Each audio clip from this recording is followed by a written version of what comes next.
인사드리겠습니다. 안녕하십니까. 저는 오픈소스 컨설팅의 최지웅이라고 하고요.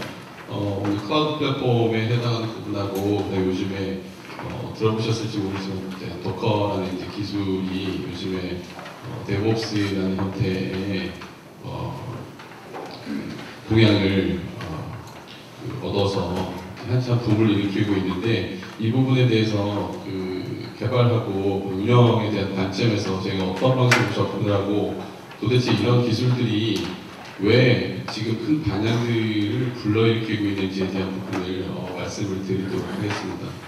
이전 시간에는 오픈소스 관련된 저작권에 대한 부분하고 라이센스에 관련된 부분을 하고 있는데, 저희도 사실 오픈소스 소프트웨어 솔루션을 개발하고 있는데 여러 가지 항목들이 있거든요. 그래서 가장 중요한 게 그러니까 이전 시간에 이어서 좀 말씀드리면 가장 중요했었던 게 뭐냐면, 소프트웨어를 개발하게 됐었을 때 또는 SI 프로젝트를 하게 됐었을 때 오픈소스를 요즘에 사용을 안 하면 사실 개발하기 힘들거든요. SI 프로젝트를 진행을 하게 되면.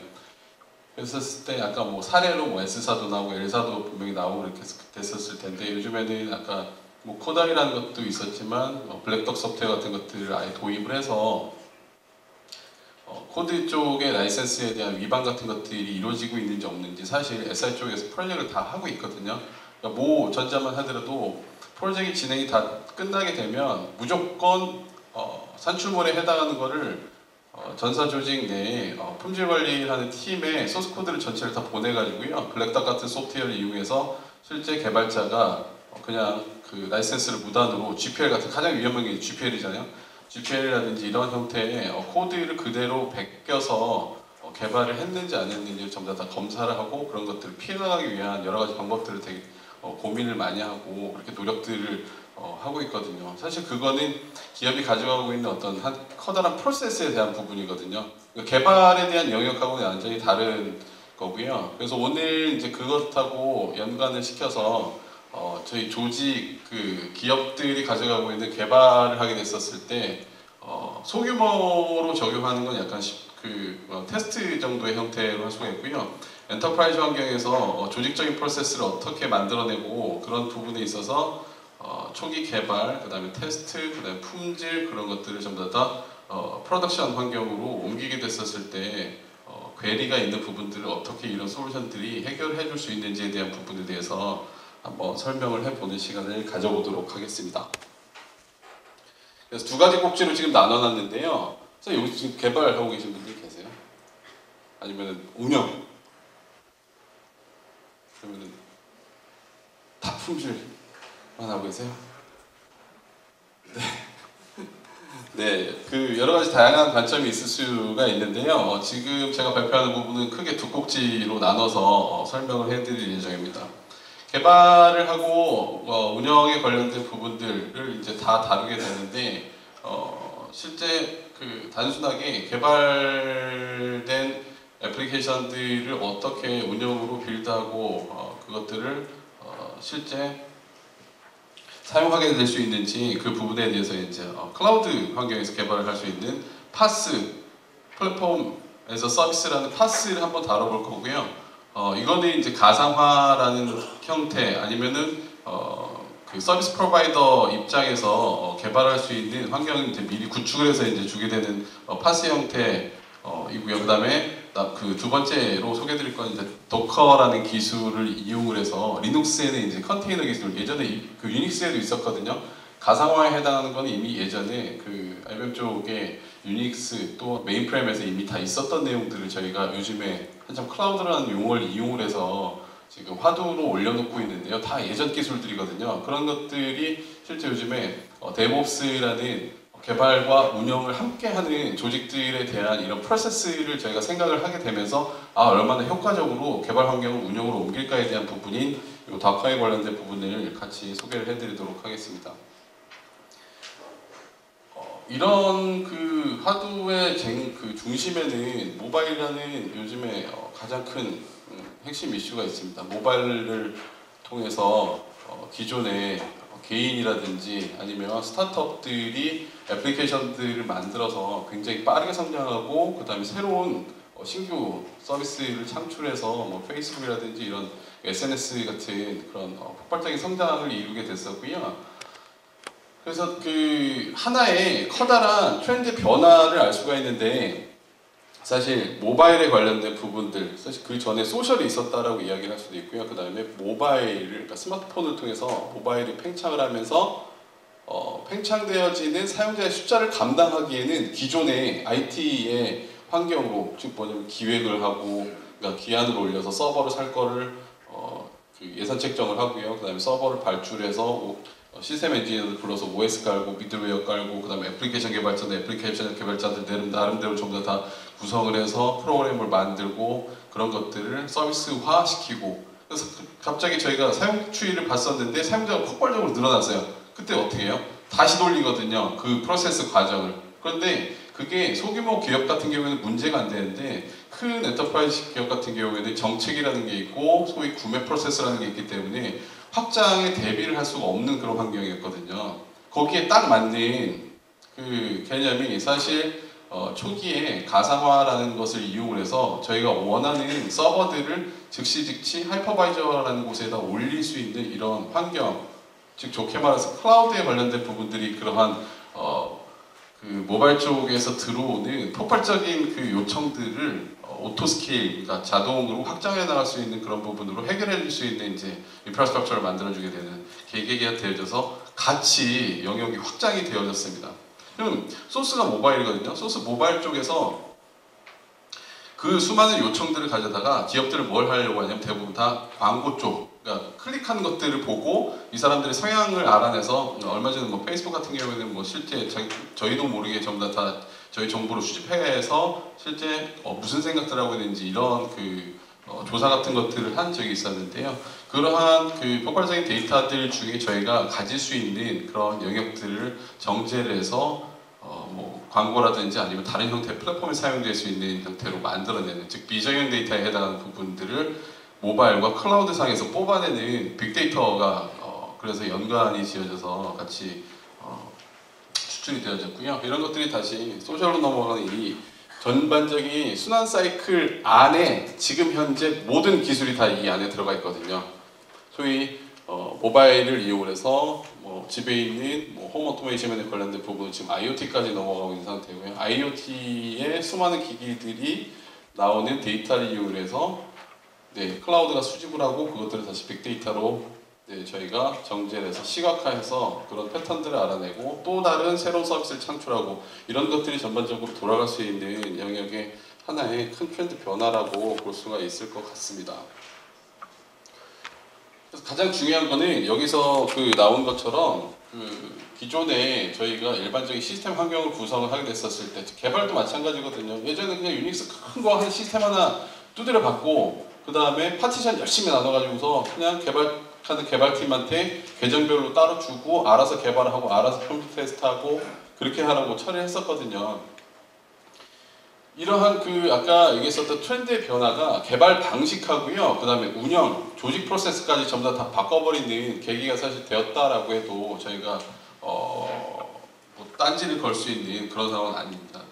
데이터 트래픽이 예전에 비해서 그 210배 정도가 그 증가가 되었었고, 저희 입장에서는 하드웨어 시스템 또한 X86이라는 굉장히 저렴한 서버 사양들로 옮겨가면서 예전에는 스케일업형 아키텍처를 가져가고 있었다라고 하면 요즘에는 그 스케일 아웃에 해당하는 부분으로 동일 서버에 해당하는 것들을 지속적으로 수평적으로 확장시켜가지고요 사용할 수 있게끔 그렇게 만들어내는 기술들이 요즘에 최신의 화두입니다. 구글 같은 경우에는 뭐 실제 그 기술들을 이용을 해서 사실 전 세계에 있는 검색 데이터들을 수집을 해서 그 데이터가 전부 다 자산이 되어져서 그것들을 재활용을 해서 지금의 이 커다란 공룡이 되어진 상태가 마찬가지거든요. 그래서 그러한 그 스케일 아웃형 플랫폼들, 그리고 이따는 뭐 다크 때 설명을 드리겠지만 20억 개의 컨테이너를 가지고서 서비스를 하고 있다라고 구글이 발표를 했거든요. 그러니까 구글이 가상화를 사용하는 게 아니라 컨테이너 서비스라는 그 실제 하드웨어에 아예 들어가 있는 OS를 분할을 해가지고요 각각의 서버들을 활용을 하고 그거를 전 세계에 있는 검색 데이터를 수집을 하고 구글의 각종 서비스를 하게 하는데 실제 그거에 대한 인스턴스가 20억 개가 돌아가고 있다라고 스스로 발표를 했습니다. 그래서 이런 부분들, 그래서 클라우드 IT 환경으로 분명히 돌아가고 있었던 지금 움직이고 있는 상황이고요. ISI 관련된 부분은 뭐 아마존 AWS니 뭐 IBM의 소프트레이어니 그다음에 뭐 MS 예전이 이런 부분들 굉장히 많이 들어보셨을 거예요. 그리고 실제 내부적으로 프로젝트를 진행을 SI 프로젝트 같은 것들을 진행을 하실 때 그냥 단순하게 그러니까 개발만을 생각을 하는 게 아니라 향후에 운영 플랫폼 아키텍처 같은 것들을 생각을 하게 된다 그러면 기존에 있었던 하드웨어에 대한 부분들을 가상화에 대한 부분을 굉장히 많이 생각을 하게 되거든요. 그래서 아까 말씀드린 것처럼 그 스케일 아웃형에 해당하는 부분들, 즉 클라우드 환경으로 넘어가게 되면서 초기에 여러분들 알고 있는 이제 IaaS 플랫폼에 굉장히 쉽게 다가올 수 있는 영역이 되고요. 그 이후에 IaaS 플랫폼 지금 어느 정도 성숙화되어져 있는 단계입니다. 아마존 AWS를 사용하는 곳도 많아졌고, 그 다음에 신규로 국내에 들어오고 있는 IaaS 플랫폼 사업자들, 지금 MS도 구글 클라우드 엔진을 만들어서 실제 컴퓨터 엔진이라고 해서 아마존의 EC2 같은 서비스들을 만들어서 이미 런칭을 한 상태거든요. 그래서 아마존에 대항을 하기 위해서 구글도 지금 이쪽 IaaS 쪽 플랫폼 사업에 뛰어들었고요. 이게 어느 정도 지금 시장이 성숙됐다라고 바라보는 환경에서 이제 개발 영역, 그 다음에 비즈니스 영역으로 옮겨오게 되는데, 개발 영역으로 옮겨오는 클라우드 서비스에 관련된 부분이 파스, 이제 오늘 말씀드릴 플랫폼 에이즈 서비스가 파스 영역으로 넘어오게 되는 거고요. 그 다음에 뭐 세일스포스닷컴처럼 뭐 CRM이라든지 HR이라든지 아예 뭐 쉽게 생각하면 더존 ERP 같은 것들, 아니면 뭐 전자세금계산, 국내에 있는 뭐 스마트빌 같은 전자세금계산서, 아예 그냥 외부로 접속을 해서 저희 계정을 가지고서 필요한 서비스들 그대로 이용을 하고 월 단위에 뭐 인당 5,000원 뭐 이런 식의 돈을 받아서 서비스를 받을 수 있게끔 하는 이런 사스형, 즉 비즈니스와 연결되어 있는 서비스형, 이런 형태로 지금 클라우드를 나눠 가지고서 사용을 하고 있습니다. 영역은 저렇게 나눠져 있는 상태인데, SI 프로젝트를 시작을 해서 여러분들 PM이 돼서 또는 아니면 다른 형태의 아키텍트가 되어져서 실제 서비스를 만들 수 있는 하드웨어부터 애플리케이션 아키텍처까지 디자인을 한다라고 구성하게 됐었을 때 고객한테 어떻게 제안을 할 거냐라는 거죠. 기존에 보면 서버 한 대 큰 서버를 사가지고서 아까 말씀드린 것처럼 분할해서 사용한다라고 말씀을 해드렸어요. 근데 비용이 만만치가 않거든요.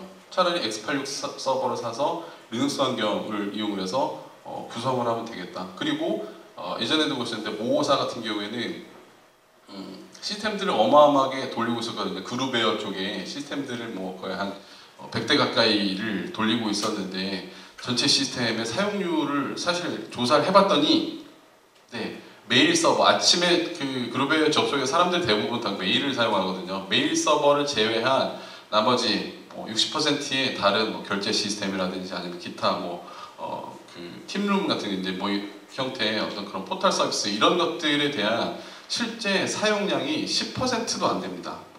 10%도 안 되는 데다가 피크시 50%를 넘지를 않는 상황에서 시스템 용량 산정을 어떻게 하냐면 보정률 50%를 해서 사용률이 50% 넘지 않는다라는 가정하에 2배수를 잡아놓거든요. 그러면 전체적으로 따져봤을 때 100대를 가지고서 시스템을 환경을 운영을 한다라고 가정을 하게 되면 거의 평상시에 80%의 하드웨어 자원들이 다 놀고 있다는 얘기가 되거든요. 이렇게 놀고 있는 자원들을 어떻게 효과적으로 만들어낼 수 있을까? 사실 그 분야에 사실 선두가 아마존이긴 했지만, 아마존 같은 경우는 아마존닷컴에 수십만 대의 서버가 작동이 되어지고 있는데 똑같은 환경이거든요. 실제 조사를 해봤더니 전체 사용률이 한 50% 정도, 나머지 50%를 어떻게 활용할 수 있을까를 분명히 고민을 하게 되거든요. 만약에 CXO 입장이라고 하면 가장 좋은 방법은 가상화라는 것을 이용을 해서 소위 자원을 100%를 돌릴 수 있게끔 만들어내는 거고, 그래서 아까 말씀드린 100%로 만들기 위해서 아마존 같은 경우에는 가상화라는 것을 얹어가지고요, 거기에 자사의 콘텐츠 서비스에 관련된 부분들을 웹 서비스라는 형태로 만들어서 가상화에 올리기 시작했습니다. 그러면서 아마존 그 웹 서비스라는 게 나오게 됐었고 그 가상화에 대한 기술들이 확장이 되면서 아마존 AWS라는 신규 IaaS 클라우드 서비스로 넘어오게 됐었는데요. 기업들도 똑같은 그 형태로 사실 넘어갈 수 있는 부분이거든요. 실제 여러분들이 구축을 해주거나 아니면 다른 쪽에서 실제 SI 프로젝트 했었을 때 기존에 있었던 에지지 시스템의 사용률 같은 것들을 보게 된다라고 그러면 방금 말씀드린 그 패턴을 그대로 다 따라가게 되는 그 형상을 보이고 있는데 이런 것들을 요즘 나오는 하이퍼바이저 기술들이 워낙 좋아져서 가상화시키고요. 그런 것들을 OS 위에다가 구성을 하고 애플리케이션들을 거기다 올림으로써 리소스를 최대한으로 활용할 수 있게끔 하는데 거기에 이제 사용되는 기술들이 뭐 젠, KVM, 뭐 VMware의 뭐 ESX, 그 다음에 하이퍼V 이런 기술들을 이용을 해서 가상화를 하고 있다라고 보시면 될 것 같아요. 실제로 그 온프로미스나 기존의 트래디셔널한 그 기업의 환경을 하게 되면 어떻게 하세요? 개발하게 됐었을 때 개발자분들이야 그냥 이클립스 깔아서 톰캣 임베드 되어져 있는 걸 가져다 서버 런타임 환경을 만들어서 개발하고 로컬에서 개발해서 소스 리파지토리에다 커밋하면 사실 땡이죠. 그런데 품질 관리를 하거나 테스팅하는 입장 또는 그것들을 운영으로 넘기는 입장에서 완전 얘기가 달라지거든요. 개발했다고 개발이 끝난 게 아닌데도 불구하고 그냥 본인 코드만 완성이 됐다라고 그건 끝나요. 백엔드 단에서는 스토리지 해야 되죠, 네트워킹 해야 되죠, 서버 해야 되죠, 뭐 가상화 부서 해야 되죠, 운영체제에다가 미들웨어 설치해야 되죠, 자바 런타임 같은 것들 설치를 해야 되죠. 이런 작업들을 미친 듯이 하고 있거든요. 그게 서버가 확장이 될 때마다. 그래서 아예 이거를 좀 줄여보고자 했었던 환경이 뭐냐면 아이아스 쪽에 해당하는 부분이 이 부분을 획기적으로 줄여줄 수가 있거든요. 기존에 인프라만 IDC 쪽에서 서버, 스토리지, 네트워킹에 대한 IDC 인프라를 그대로 구축을 해놓은 상태에서 가상화를 적용을 해서 IaaS 인프라를 만들게 되면 어떻게 시스템이 바뀌게 되냐면요. 한 대의 가상 머신에다가 미들웨어, 런타임, 메타데이터, 오퍼레이팅 시스템을 그대로 구축을 해놓고 그러니까 개발 환경이죠. 개발 환경, 운영 환경 그런 것들을 구축을 해놓고 가상 환경에 있는 템플릿이라는 게 있습니다. 템플릿이라는 게 뭐냐면 그대로 이미지 복제본을 그대로 뜨거든요. 이미지 복제본을 그대로 떠서 나중에 운영 환경 한 벌이 더 필요하다라고 하게 되면 여기에 복제되어져 있는 하나의 운영 환경을 그대로 복제를 해버려요. 이거를 전 페이지에서 보셨다시피 이 환경을 만들어내는데 채 10분도 걸리지가 않습니다. 그래서 이러한 IaaS 플랫폼을 기업들이 자꾸 사용을 해서 개발 운영 환경에 대한 부분들을 넘어가려고 하는 형태가 지금 IaaS 쪽이고 지금 엔터프라이즈 기업들이 가장 많이 하려고 시도하는 영역이 사실 그 IaaS 인프라에 대한 부분이고 그래서 뭐 VMware라든지 아니면 뭐 시트릭스라든지 아니면 뭐 레드햇이라든지 이런 회사들이 실제 이런 서비스를 진행하고 있습니다. 자, 근데 그러면 조금 넘어와요. 이렇게 해서 그 인프라까지 구성을 해주었는데 개발자들이 실수를 많이 해요. 뭐 소위 말하는 그리고 개발했었던 환경하고 스테이징 서버나 운영 서버 환경에 그러니까 가장 많은 질문이 뭐냐면 개발자분들이 이렇게 개발 서버에서 디플로이하고 개발하는 거를 이렇게 했었어요. 그리고 다 됐다라고 그래갖고 소스 리파지토리에다 소스를 올리고 저희 다 됐습니다라고 하거든요. 그럼 젠킨스에 들어가면서 열심히 빌드해가지고 스테이징 서버에다 넣어봐요. 스타트를 딱 시켜하고 뭐 어느 날은 디플로이가 안 돼요. 또는 디플로이는 되어졌는데 클릭을 했었더니 안 돌아요. 아니 뭐 클래스 뭐 노 클래스 EF 뭐 이런 에러 뭐 라이브러리 찾을 수 없습니다. 이런 형태의 에러 나거든요. 그냥 바로 전화를 해요. 운영하시는 분들한테 전화해서 제 로컬하고 개발 서버에서 잘 되는데 스테이징에서 왜 안 되는지 저도 모르겠습니다. 라고 이야기를 하거든요. 그에 해당하는 부분들 즉 개발하는 환경 플랫폼하고 운영, 스테이징 쪽의 환경 플랫폼 자체가 틀리기 때문에 이 부분에 대한 괴리를 어느 정도 없애고 아예 플랫폼 자체를 각각의 클라우드 환경에서 동일하게 개발할 수 있게끔 뭔가 서비스를 만들어주게 되면 이러한 문제가 발생할 수 있는 소지를 넘겨버릴 수 있지 않을까라는 그런 개념에서 플랫폼을 아예 만들어서 제공을 해주자라는 그런 개념으로 IaaS 클라우드 또는 베어메탈 영역 위에다가 아예 집어넣어줘요. 뭘요? 오퍼레이팅 시스템 플러스 미들웨어하고 그거를 돌릴 수 있는 런타임 환경을 미리 제공을 해주고요. 개발자들이 실제 개발을 한 코드가 어디에서 그 돌아가게끔 만드냐면 로컬에 있는 톰캣이라든지 뭐 제이버스 같은 이런 오픈소스 미들웨어에서 돌아가는 게 하는 게 아니라 자기가 개발된 코드에 해당하는 거를 여기에 미리 구성되어져 있는 런타임 환경, 리모트 환경이 있죠. 리모트 환경에 자기가 디플로이를 해서 그것들을 결과를 확인을 하고 돌릴 수 있게끔 그렇게 만드는 환경을 만들어줍니다. 이게 파스의 그 소위 개념이고 처음에 발생했었던 그 이유거든요. 그러면 뭘 줄일 수가 있냐면요. 뭘 줄 수가 있냐면, 그러니까 초기 그죠. 개발 단계에서 그 구성을 해요. 디플로이 다 됐어요. 스테이징에 올라가요. QA 팀이 달라붙어요. 그래서 각각의 항목들을 전부 다 품질 검증을 시작을 해요. 클릭하다가 뭐 에러 같은 것들이 발생을 했어요. 그래갖고 이슈를 건드려가지고서 이제 뭐 ITSM 태워가지고서 뭐 보고가 뭐 되어지게 되면은 이제 위에서 뭐 불호령이 떨어져서 왜 그랬냐라고 그러면은 아까 말씀드린 것처럼 제 로컬에서 잘 됐었는데 올라가니까 안 됐습니다. 그건 미처 확인이 안 됐었습니다라고 그냥 그렇게 얘기를 해버리거든요.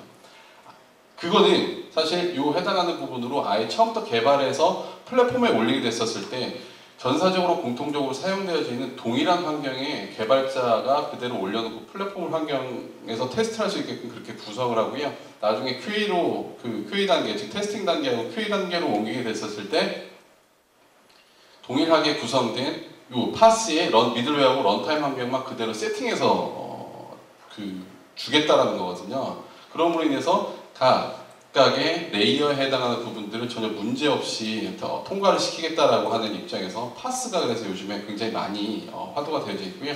그래서 올해 뭐 정부통합전산센터에도 하고 있고, 그 다음에 저쪽 안전행정부의 클라우드 ISP 관련된 부분에 이 파스 플랫폼의 영역에 해당하는 부분이 굉장히 화두가 되어져서 네, 지금 진행이 되어지고 있습니다. 그 위에 이제 사스 서비스에 해당하는 부분이 있는데요. 이건 아까 말씀드린 것처럼 아예 여기 그 사용자 비즈니스 애플리케이션들을 테넌트라고 이야기하거든요. 세입자들. 그러니까 세입자들은 개인 사용자가 될 수도 있고 회사가 될 수도 있고 저희도 이제 이런 사스 서비스 중에 가장 저희도 스타트업인데 가장 쉽게 이용할 수 있는 게 구글 앱 엔진이거든요. 구글 해당하는 뭐 구글 닥스 같은 것들 공유 서비스 같은 것들을 하게 되는데 1인당 5,000원 월 5,000원의 서비스를 내고 있는데 저희 사용자들을 집어넣어서 하고 있는데 거기는 메일 서비스도 있고 뭐 문서 공유하는 서비스도 있고 이런 서비스들이 있습니다. 아예 즉 회사가 가져갈 수 있는 비즈니스 애플리케이션들을 만약에 그런 메일 서비스 같은지 그런 것들은 저희가 사실 서버를 구매를 해서 또는 클라우드 환경 서버를 구매를 해서 관리한다라고 하면 관리 포인트가 늘어나게 되거든요. 그런 것들 아예 미리 서비스를 제공하는 그러니까 서비스를 제공하는 클라우드 플랫폼 사업자한테 그걸 맡기고 저희는 유지보수라든지 시스템의 문제 또는 백업에 관련된 문제에서 완전히 벗어날 수 있는 그런 영역이 되거든요. 그래서 만약에 여러분들이 사스 서비스를 한다라고 그러면 이제 그런 틈새 영역들에 해당하는 부분에 비즈니스 영역이 어딘지를 사실 분류를 하고 그 다음에 뭐 과금책이라든지 아니면 구성을 했었을 때 어떤 오픈소스를 이용해서 들어가게 될 수 있는지 사실 이 부분은 딱 들어갈 수 있는 영역이 그닥 많지는 않습니다. 아까 말씀드린 고객관리 쪽, 그 다음에 뭐 특정 메일 서비스 같은 뭐 이런 형태 아니면 뭐 HR 서비스 뭐 이런 형태의 서비스들이 실제 이쪽으로 넘어가고 지금 현재 사스 환경으로 넘어가고 있는 상태입니다. 소프트웨어 개발 그냥 순서대로 아까 말씀드린 것처럼 순서대로 한번 넘겨볼게요. 1세대 언어 중심이에요. 그냥 무작정 개발하고 뭐 자바도 없던 시절 자바는 이제 어느 정도 플랫폼 독립적이니까 환경 구성하는 거 개발하고 약간 운영하고 약간 좀 더 좀 유연하게는 되어지는데 그냥 컴파일러 사용해서 바이너리 만들고 돌리던 시절 라이브러리 만들어서 공통 라이브러리를 분리를 하고 윈도우 같은 경우에 DLL 그다음에 저쪽 같은 경우는 다이나믹 링킹 라이브러리나 아니면 SO 파일, 쉐어드 오브젝트 파일 같은 것들을 가져다가 필요하면 그때 오픈소스 아까 말씀 하셨는데 오픈소스 가져다가 링크해가지고 하게 되면 오픈할 거냐 말 거냐 이제 여기서부터 사실 출발을 하게 됐었겠죠.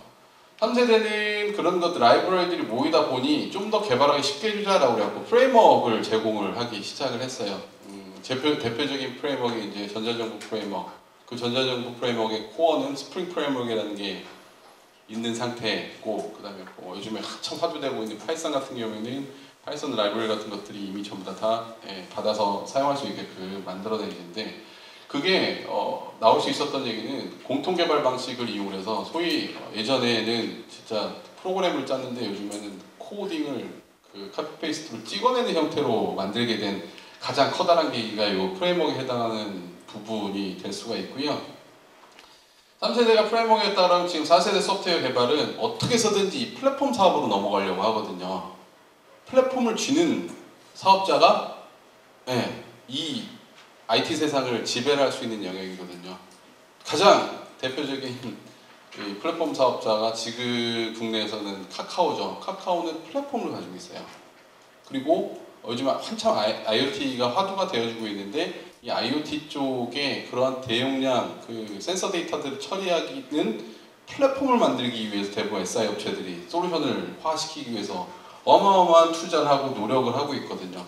클라우드 플랫폼은 이미 사업자들이 대략 정해져 있죠. 국내는 뭐 KT, 그러니까 IaaS 플랫폼 같은 경우에는 국내는 KT, 아마존, 그다음에 MS 이런 형태로 넘어왔었고요. 사실 그래서 이 5세대라고는 했지만 이 5세대에 해당하는 부분이 사실 4세대의 일부로 들어갈 수도 있거든요.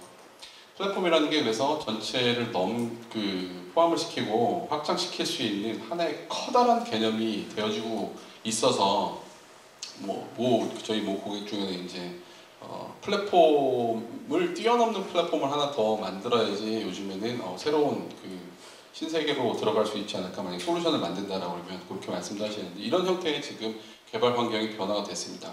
개발 환경이 변화가 됐다는 얘기는 기존의 품질이라든지 테스팅에 관련된 방법들도 다 변화가 되죠. 비즈니스까지 변화를 시켜버렸어요.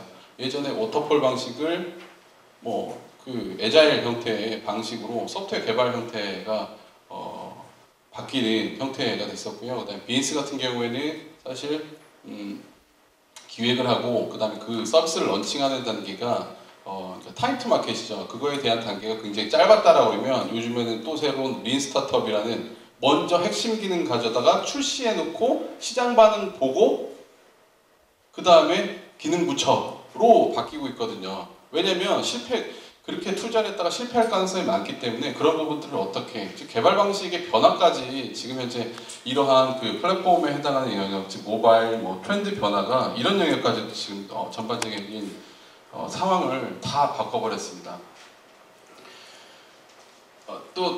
똑같은 얘기는 한데 간단하게 설명드리도록 하겠습니다. 이렇게 하시죠. 물리적인 환경 예전에 되게 많아요. 카드웨어 구매 어쩌고저쩌고 실행하고 기타 작업들 하는데 아까 말씀드린 것처럼 가상화하게 되면 다 빼버리고 이런 작업들만 하게 되는데 파스 환경 같은 경우에는 딴 거 다 필요 없이 업무만 해라. 제 나이파의 클라우드 지원 센터에서도 오픈시프트라는 파스 환경을 구성을 해서 스타트업들이 들어와서 개발해서 올리기만 하면 바로 돌아갈 수 있는 서비스를 이미 만들어서 서비스를 하고 있거든요. 사실 주변에 사실 공공 쪽에서 민간 쪽에 제공한 서비스를 보면 굉장히 좋은 서비스들이 많은데 저희가 몰라서 못 쓰는 것들이 되게 많거든요. 그리고 지원받을 수 있는 부분이라든지 그런 것들을 활용할 수 있는 부분들 중에 하나인데 그렇게 해서 무료로 활용할 수 있는 게 있고 여기에 있는 실제 일정 부분은 무료, 일정 부분이 넘어가게 되면 상용 이런 형태의 서비스를 활용해서 실제 비즈니스 애플리케이션을 개발을 하고 서비스를 제공할 수 있게끔 하는 그런 파스 환경으로 넘어온 상태입니다. 사실 초기이긴 하거든요. 파스에 해당하는 부분이. 즉 어떻게 개발하고 어떻게 테스팅하고 어떻게 품질을 확인을 해서 어떻게 서비스를 B2C 또는 B2B로 할 것이냐에 대한 고민이 될 거고요. 서비스 관점에서 간단하게 본다라고 하면 서버 프로비저닝, 가상 커넥트 이런 잡다한 용어들이 있는데 이런 것들을 사실 개발하는 개발 입장에서는 전혀 신경 안 쓰겠다는 그런 개념으로 딱 정의가 되어졌다라고 보시면 됩니다. 이거 이상 신경 쓰고 싶지 않아. 요거는 어딘가에 이 플랫폼을 제공하는 사업자 서비스 영역에서 모든 것들을 다 해주고 사용자가 폭주하면 어떻게 할 거냐, 기획해가지고서 나중에 이쪽 시스템으로 사용자가 폭주하면 어떻게 될 거냐, 오토 스케일링이라는 사용자들이 폭주하게 되면 자동적으로 스케일 아웃 해주는 그런 확장형 시스템까지도 이미 다 만들어주고 있는 상태거든요, 사업자들이. 그래서 파스에 대해서 요약을 해보면 프로그래밍 언어, 네, 라이브러리, 서비스들을 이용해서 생성된 애플리케이션들을요 그냥 저희가 패키징만 해서 파스 플랫폼에 올리면 그쪽에서 서비스 전부 다 네, 런타임 환경을 제공해서 대신해 줄 수 있게끔 하는 그 서비스가 파스의 그냥 딱 한 문장 요약이라고 보시면 될 것 같습니다. 가장 중요한 거는 확장성이고요. 서비스 중심, 인프라에 대해서 고민을 하지 않아도 되기 때문에 그 부분에 대한 저희가 비즈니스 영역에, 즉 저희가 B2C 서비스를 만든다 그러면 거기에 집중할 수 있게끔 만들어주고요. 사실 이런 서비스를 제공하고 싶어 하시는 분들도 있을 테고, 이 서비스를 이용을 해서 내가 B2C 서비스를 빨리 만들어서 시장의 상황을 볼 수도 있겠구나라고 생각하시는 분들도 있을 거예요. 실제 이러한 서비스를 만드는 입장에서는 이제 이런 자동 프로비저닝 환경, 그 다음에 셀프 서비스 포탈 뭐 이런 형태를 고민을 해야 되고요. 이것을 활용해서 뭔가 서비스를 만든다라고 하면 내가 어떤 서비스를 얼마만큼 빠르게 할 수 있는지 비즈니스에 대한 부분들을 생각을 하셔야 해서 약간 좀 양면을 가지고 있습니다. 파스 서비스 같은 경우에 사용하는 패턴에 따라서요. 가장 중요한 거는 개발의 입장에서 보면 소스 코드를 그냥 커밋만 하면 되고요. 배포 관리를 개발자가 직접 할 수가 있어요. 배포를 개발자가 엑셀 프로젝트가 되면 뭐가 달라붙냐면요. 애플리케이션 아키텍처가 달라붙어가지고서 뭘 하냐면 PMD 같은 것 때문에 소스 코드 검증하고 테스트 커버리지 확인하고 코드 인스펙션 확인해가지고서 주인수율이 얼마나 어쩌고저쩌고 그런 것들 확인하고 젠킨스 빌드 환경 이용해가지고서 배포하고 이런 것들 패블 같은 것들 생각하고 그렇게 하거든요. 그거를 운영 측면이거든요. 그거를 어떻게 하냐면 개발자가 직접 하게 돼요. 개발자가 그 해당하는 클라우드 쪽에 돌아갈 수 있는 환경에 자기가 이클립스에서 개발한 거를 빌드 디플로이 버튼을 누르게 되면 로컬에 있는 탐키제이라는 곳에 올라가게 되는 게 아니라 서버에 스테이징 운영 환경하고 동일한 형태의 플랫폼에 디플로이가 되어지는데 그 디플로이는 자기 자신이 마음대로 하는 거거든요. 즉 뭐냐면 개발과 운영을 개발자가 동시에 해보는 거예요. 그러면서 이해를 할 수 있게끔 만들 수가 있는데 이런 배포 관리에 해당하는 부분들. 그래서 그로 인해서 파스 환경에서 굉장히 중요한 게 뭐냐면 데브옵스라는 개발과 운영을 동시에 하고 이걸 둘간을 동시에 할 수 있다는 얘기는 소스 코드를 개발했었을 때 운영 관점에서도 개발할 수 있게끔 만들어낼 수 있는 배경이 됩니다. 그 이후에 멀티타스킹 저런 것들은 파스가 제공해줘야 되는 서비스 중에 하나고요. 그래서 데브옵스 환경을 구축을 해야 된다라고 만들게 되면 개발하고 운영하고의 이질성을 전부 다 없앨 수 있게끔 만들어내는 그런 환경. 가장 중요한 게 뭐냐면 빌드 자동화, 그 다음에 릴리즈, 그 다음에 테스트 관련된 자동화, 코드 인스펙션 자동화.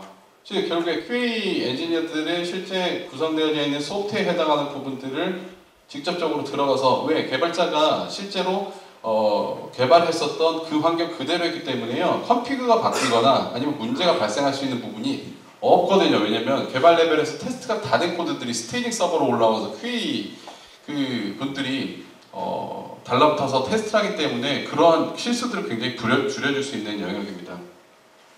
그래서 릴리즈, 추적 기능 이런 것들 전부 다 구성을 해서 할 수 있고요. 그래서 여기에 지금 포함이 되어져 있죠. 데브옵스란 소프트웨어 개발, 소프트웨어 엔지니어링 쪽에서 하고 있는 개발하고 퀄리티 어시어런스하고 그 다음에 실제 운영팀에 해당하는 것에 대한 거를 쭉 핵심 기능들, 그 다음 공통 기능들만 뽑아가지고서 지금 집어넣어 놓은 형태이고요. 그래서 데브옵스를 구현을 하기 가장 쉬운 형태가 이 파스에 해당하는 영역입니다. 조사를 해봤어요. 드존이라는 디벨로퍼 존이라는 유명한 사이트가 있는데요. 거기서 확인했었을 때 실제 기사 또는 스타트업 또 많이 있겠죠. 회사가 실제 소프트웨어 개발을 하게 됐었을 때 내부의 시스템을, 인프라스트럭처를 다 만들어가지고 하십니까? 라고 질문을 했는데 그러지 않다라고, 그렇게 만들지 않고 있다라고 하고 있거든요. 내부에 파스 플랫폼 환경을 구축을 하거나, 이거는 이후에 나오는 도커 환경이라든지 아니면 이후에 나오는 각종 파스, 그러니까 인스톨형 파스를 사용하는 클라우드 파운더리나 오픈시프트 같은 인스톨형 파스를 사용하는 것까지 포함하는 거거든요. 어떻게 하느냐? 현재 클라우드 플랫폼을 위해서 개발하고 있다. 뭐 이런, 그리고 소프트웨어의 애저 서비스에 대한 노력을 얼마만큼 하고 있느냐라고 물어봤었더니 여기에 나와 있는 인프라스트럭처보다는 어디에 다 집중을 해요? 인프라스트럭처는 이미 어느 정도 프로세스화 되었다는 거죠. 어디에 집중하냐면 소프트웨어 품질, 그 다음에 서비스를 위한 플랫폼 개발에 집중을 하고 있다라고 거의 대부분의 기업들이, 60%에 가까운 기업들이 다 이렇게 대답을 했습니다. 즉 뭐냐면 인프라스트럭처 환경에 대한 부분보다 소위 개발에서 운영으로 넘어가는 그 단계에 대한 일관성을 유지를 하기 위해 더 노력을 하고 있다라는 얘기거든요. 그래서 그런 형태의 그 서비스를 기업들이 만들려고 굉장히 노력을 하고 있는데, 그러면은 그렇게 됐을 때 클라우드 플랫폼이라는 것을 이용을 하게 되는데 어떤 그 업체들이 있느냐? 여기에 있는 레드햇의 뭐 오픈시프트, 그 다음에 국내 스타트업들도 굉장히 많이 사용하고 있는 뭐 히로쿠라는 것들, 그 다음에 구글 앱엔진, 뭐 얼마 전에 뭐 여기 쓰는 건 대표적인 케이스는 뭐 레진 코믹스라는 그 만화 쪽이 있을 수가 있고요. 그 다음에 X모사에서 뭐 사용하고 있는 클라우드 파운드리, 그 다음에 요즘에 한참 뜨고 있는 클라우드 파운드리 위에다가 다시 플랫폼을 하나 얹어놓은 피보탈 원이라는 뭐 이런 서비스들, 뭐 이런 각종 서비스들이 지금 현재 나와 있는 상태고요. 각각의 특징이 있어서 그냥 원할 때 우리가 어떤 서비스를 써야 되는지 확인만 해서 빌드를 해서 여기다 올리게 되면 서비스가 이루어지게끔 하는 영역입니다. 그래서 대표적인 케이스를 살펴보면 뭐 닷클라우드 있는데, 이게 도커라는 회사의 전신입니다. 지금은 분리가 되어져서 이제 다른 회사에 팔리기는 했는데요. 닷클라우드라는 이 회사가 있고요. 그 다음에 많이 알고 있는 구글 앱 엔진, 그 다음에 히로쿠, 그 다음에 뭐 그 마이크로소프트 애저, 그 다음에 클라우드 파운드리, 오픈시프트, 가장 지금 국내에서 많이 사용하고 있는, 그리고 인지도가 가장 많이 있는 파스 플랫폼을 여기에 지금 6가지 정도로 나눠서 기술을 해드렸고요. 특징이 뭐예요? 여기 아까 파스의 특징은 플랫폼을 제공한다고 했어요. 무슨 플랫폼이요? 개발하고 운영할 수 있는 플랫폼을 제공한다고 했거든요. 개발을 한다라는 얘기는 언어가 들어가게 되거든요. 즉 파스를 선택했을 때 가장 중요한 점은 어떤 언어를 그러니까 우리가 사용을 해서 디플로이 할 것이냐인데, 지원 언어들을 봐야 돼요. 오픈시프트 뭐 이런 것들 굉장히 많은 언어를 지원을 하고, 노드.js 요즘 많이 화두가 되고 있는, 그 다음에 파이썬은 대부분 다 기본적으로 지원을 하고 있고요. 자바 또한 지원을 하고 있는 상태고요. 구글 같은 경우가 사실 파이썬을 가장 잘 지원을 하는 파스 영역이고, 초기에는 파이썬밖에 지원을 하는데 요즘에 자바를 추가해서 한참 전에 자바를 추가해서 같이 지원을 하고 있는데, 요거는 나중에 실제 그 슬라이드 발표 자료에 대한 내용을 참조하시라고 해당하는 표를 넣어놨습니다. 클라우드 비즈라는 거는 젠킨스를 베이스로 해서 초기에 나온 회사인데요.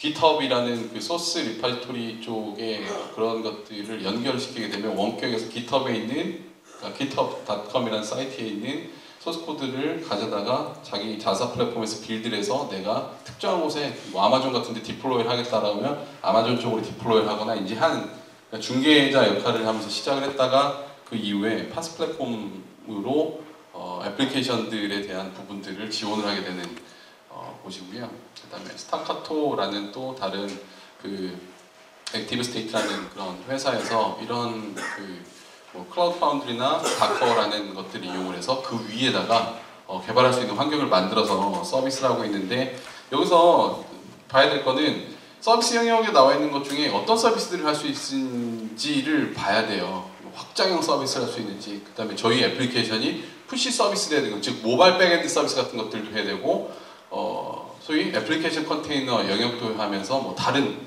뭐 어싱크로너스 서비스도 해야 된다라고 하게 되면 각각의 이런 기능들을 여기서 파스 플랫폼 안에서 직접 다 만들 수 있는지를 확인을 해봐야 되고, 그 다음에 우리가 사용하려는 언어가 실제로 지원이 되고 있는지 이런 것들도 다 사실 확인을 해봐야 되거든요. 그리고 피보탈 뭐 CF라고 해서 클라우드 파운드리거든요. 클라우드 파운드리라고 해당하는 그걸 VM웨어에서 사실 만들었는데 피보탈 쪽으로 해당하는 그 사업을 넘겼거든요. 그래서 클라우드 파운드리가 이제 피보탈이라는 EMC의 자회사에서 현재 서비스를 제공을 하고 있는 영역이고요. 그냥 간단하게 보시면 될 것 같습니다. 그리고 아파치 스트라토스라는 실제 파스 플랫폼에 해당하는 게 있는데요. 뭐 확장형 카트리지 모델, 그러니까 모델은 오픈시프트라는 거하고 약간 비슷한 그 플랫폼을 제공을 해주는 모델이고, WSO2라는 들어보실지 모르겠지만 WSO2라는 회사에서 이것들을 이용해서 뭐 서비스 같은 것들을 제공을 하고 있습니다. 개념은 다 동일하다라고 보시면 돼요. 구글 앱 엔진 뭐 굉장히 좀 많죠. 스토리지 저장이 어마어마합니다. 데이터를 구성을 해서 그 구글 앱 엔진을 통해서 구글에 있는 스토리지 서비스의 데이터를 로딩을 하게 되시면요, 전 세계 서비스, 그러니까 전 세계에 있는 구글의 모든 네트워크 서버 영역으로 전부 다 데이터가 복제된다라고 보시면 됩니다. 이제 어제도 이제 구글 쪽 클라우드 플랫폼 총괄하시는 분 만나가지고 했었는데, 이제 그런 장점들, 왜냐하면 글로벌 서비스화를 시키기 위해서 소위 CDN이라는 굉장히 비싼 그 서비스를 그러니까 이용을 해야 되는데, 이런 앱 엔진 같은 것들이 이용하게 되면 구글 같은 경우는 전 세계 인프라가 어마어마하게 있기 때문에, 그리고 한번 서비스가 저장이 되어지게 되면 그거에 대한 복제가 전 세계로 다 퍼져나가게 돼서 자체적으로 CDN 서비스를 이용하는 것 같은 것들을 느낄 수가 있기 때문에 이런 형태의 서비스를 많이 이용을 하고 있는 상태입니다. 네. 그리고 국내에서 개발자분들 많이 들어본 그 히로쿠라는 형태고, 애플리케이션당 뭐 그 메모리하고 그런 그 실제 제공할 수 있는 DB 같은 것들을 제공을 해주거든요. 이런 식으로 해서 서비스를 지원을 하고 있는 파스 플랫폼 사업자들이 은근히 많습니다. 저거 이외에도 뭐 한 그 6, 7개 정도의 파스 플랫폼 제공 서비스 회사들이 있는데, 대부분 전부 다 초기에 이런 개발 프로세스, 데브옵스 이런 쪽에서 간단하게 출발했다가 점점 스타트업들이 이제 투자를 받으면서 회사 키워나가는 그런 케이스들이 다 대부분이고요. 엔터프라이즈 쪽에서 서비스를 아예 파스를 해야지라고 해서 들어온 영역들이 이제 이후에 비교를 하게 되는 클라우드 파운드리라는 거하고 그 오픈시프트가 될 겁니다. 그래서 실제 조사를 아까 했었던 내용을 가져다가 이제 결과적으로 한번 봤는데, 그 클라우드 서비스 영역에서 가장 많이 사용되는 게 지금 IaaS 쪽하고 파스 플랫폼을 이용해서 개발 테스트 디플로이를 일반적으로 수행을 하고 있는 형태고요. 전 세계적으로 가장 많이 사용되는 영역이 설치형으로 프라이빗하게 파스를 만들 수 있는 클라우드 파운드리라는 거하고 오픈시프트라는 게 사실 가장 많이 사용이 되어지고 있는 상태입니다. 그래서 질문을 하게 됐었을 때 그 여기 있죠.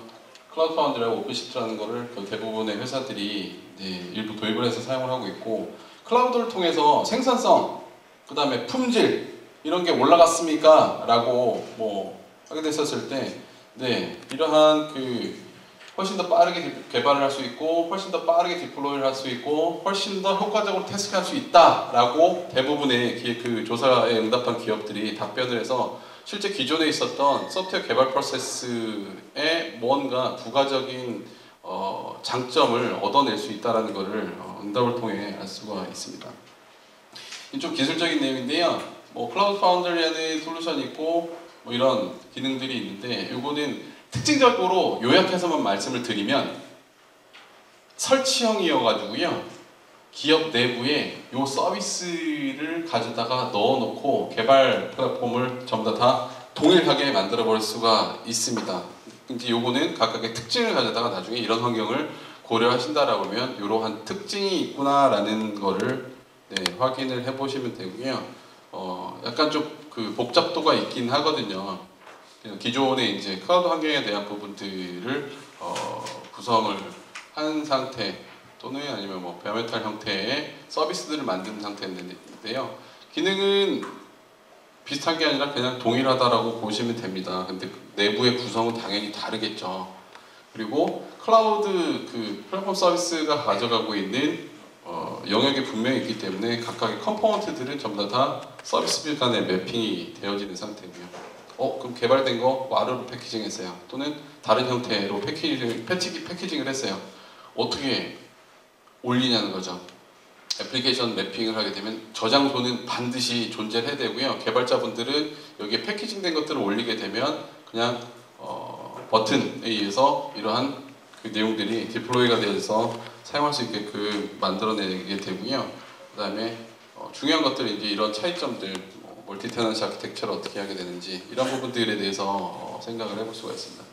가장 중요한 거는 뭐냐면 파스라는 것들을 사용을 하게 되면 아까 말씀드린 실제 개발 영역부터 운영 프로세스에 관련된 부분들에 대한 일원화를 만들어내고 실제 활용할 수 있다라고 했는데 조건은 사실 있거든요. 기존에 그 기업들이 개발했었던 기업의 개발문에 대한 부분들, 라이프 사이클, 그 다음에 어떻게 개발하고 디버깅, 테스트하고 확장성 품질 관리를 했었는지 그거에 따라서 선택할 수 있는 영역들, 솔루션들이 틀리게 될 거고요.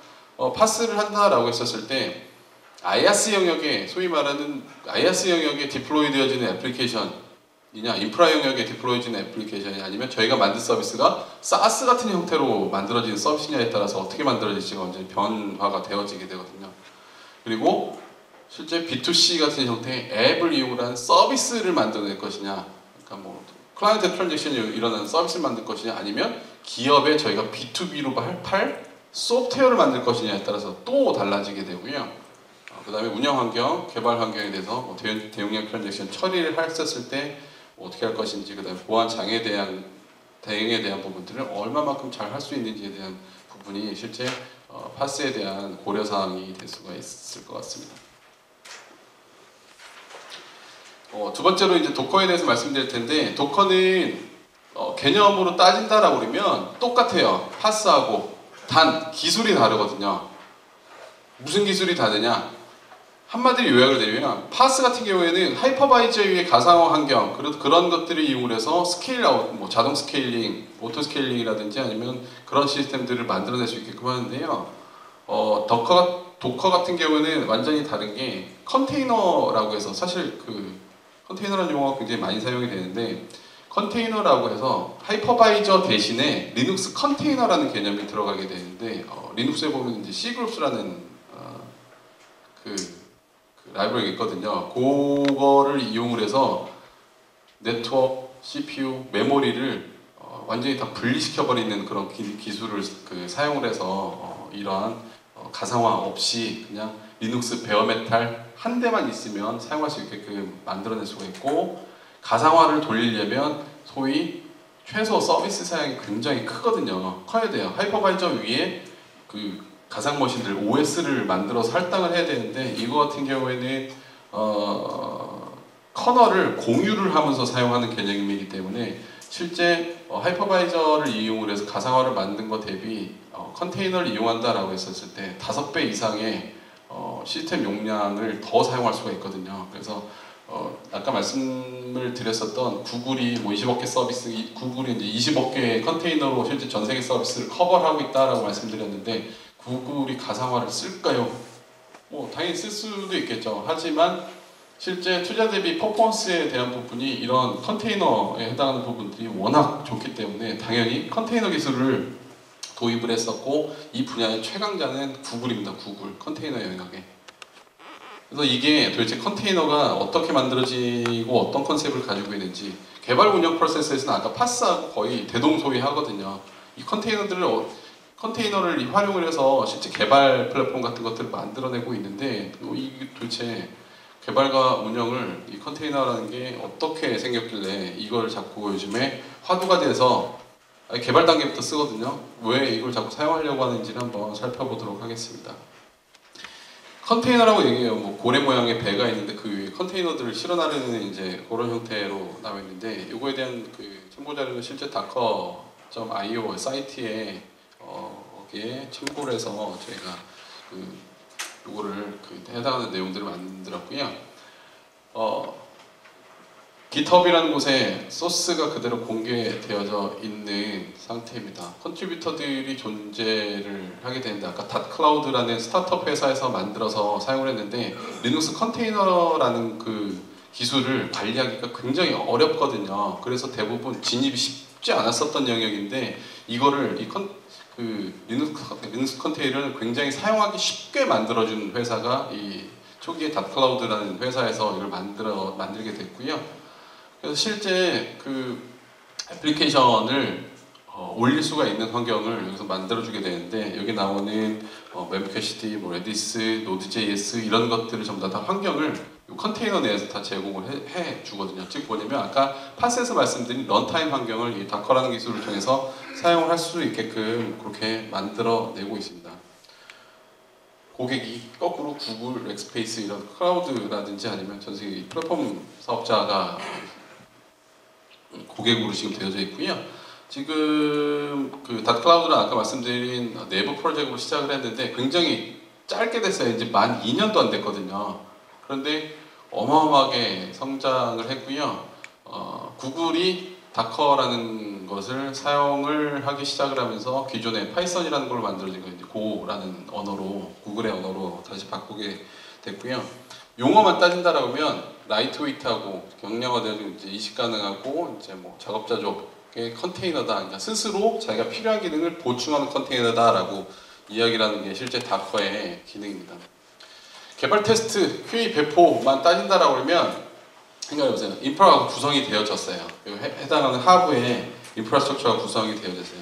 뭘 구성을 해야 되느냐? 개발 VM 해야 되죠. QA 서버 따로 만들어야 되죠. 그 다음에 데이터 센터 만들죠. 퍼블릭 클라우드를 하든지 그 다음에 DR 센터 만들어 가지고서 구성해야 되죠. 운영 서버 만들어야 되죠. 개발자 랩탑도 필요하죠. 프로덕션 쪽에 스케일 아웃형 클러스터도 만들어야 되는데 개발 컴포넌트 나름대로 다 분리되어 있어요. 웹사이트 있고 사용자 DB 있고 어시크로너스 큐가 있고 분석용 DB가 있고 웹프런트 개발팀은 다 다르겠죠. 컴피그 다 다르겠죠. 네. 어떻게 이것들을 서버에다가 각각 디플로이 해야 되는지 보통 일반적으로 매핑 시켜가지고서 각각은 어떤 환경들을 어떻게 하고 시스템 프로퍼티는 뭘 만들고 오퍼레이팅 시스템이 들어가게 됐었을 때 여기에는 실제 필수로 들어가는 RPM 패키지는 리눅스 같은 경우에 RPM 패키지는 뭐가 반드시 필요하다라고 하는 명세서들을 열심히 사실 준비를 합니다. 프로젝트를 진행을 하게 되면 여기에 대한 것들 어떻게 할 건지 항상 물음표죠. 그래서 다커가 이제 처음에 본인들이 생각했었던 개념 부두 노동자거든요. 다커는 그랬을 때 컨테이너로 자기가 이제 리눅스 컨테이너를 생각을 하면서 컨테이너에다가 내가 필요한 기능만 탑재를 해가지고서 그것들을 이동시키겠다라는 이제 그런 개념으로 출발을 해서 이제 이런 장표가 나오게 됐는데 컨테이너 같은 경우에 기존에 이제 화물 운송을 한다라고 그러면 이런 식의 각각의 물건, 다양한 물건들을 가져다가 기차를 하든 아니면 트럭을 이용해서 가져가든 하는 그런 형태를 가져가고 있었거든요. 즉 운송이라는 것들을 가져다가 봤었더니 물건은 있어요. 상품 같은 것들은 전부 다 존재하는데 이런 것들을 제가 원하는 목적지에 그러니까 목적지에서 사용할 수 있게끔 뭔가 전달해야 되는 구조 그게 있는데 그게 굉장히 다양하게 있을 수가 있는 그런 환경. 즉 복잡도로 따지게 되면 기존에 방금 말씀드렸었던 애플리케이션을 어떤 서버에 어떻게 어떤 환경으로 적재해야 되는지에 대한 거하고 똑같다라는 거죠. 닷클라우드에서 봤었을 때. 그래서 개념을 봤더니 컨테이너라는 표준의 뭔가를 하나 만들어놔요. 그러니까 표준을 엄청 좋아하잖아요, 저희는. 그래서 표준화를 시켜서 컨테이너라는 가로 세로 그다음에 부피가 같은 형태의 컨테이너를 만들어 놓고 저희가 필요한 적재할 수 있는 물건을 여기다가 해서 만들어 놓게 되죠. 장점은 뭐냐면 배 같은 것들을 이용해서 먼 거리까지 효율적으로 운송할 수 있다는 그런 특징을 가지고 있거든요. 그게 뭐가 됐든 즉 이동 수단이 뭐가 됐든 굉장히 다양하게 움직일 수가 있어요.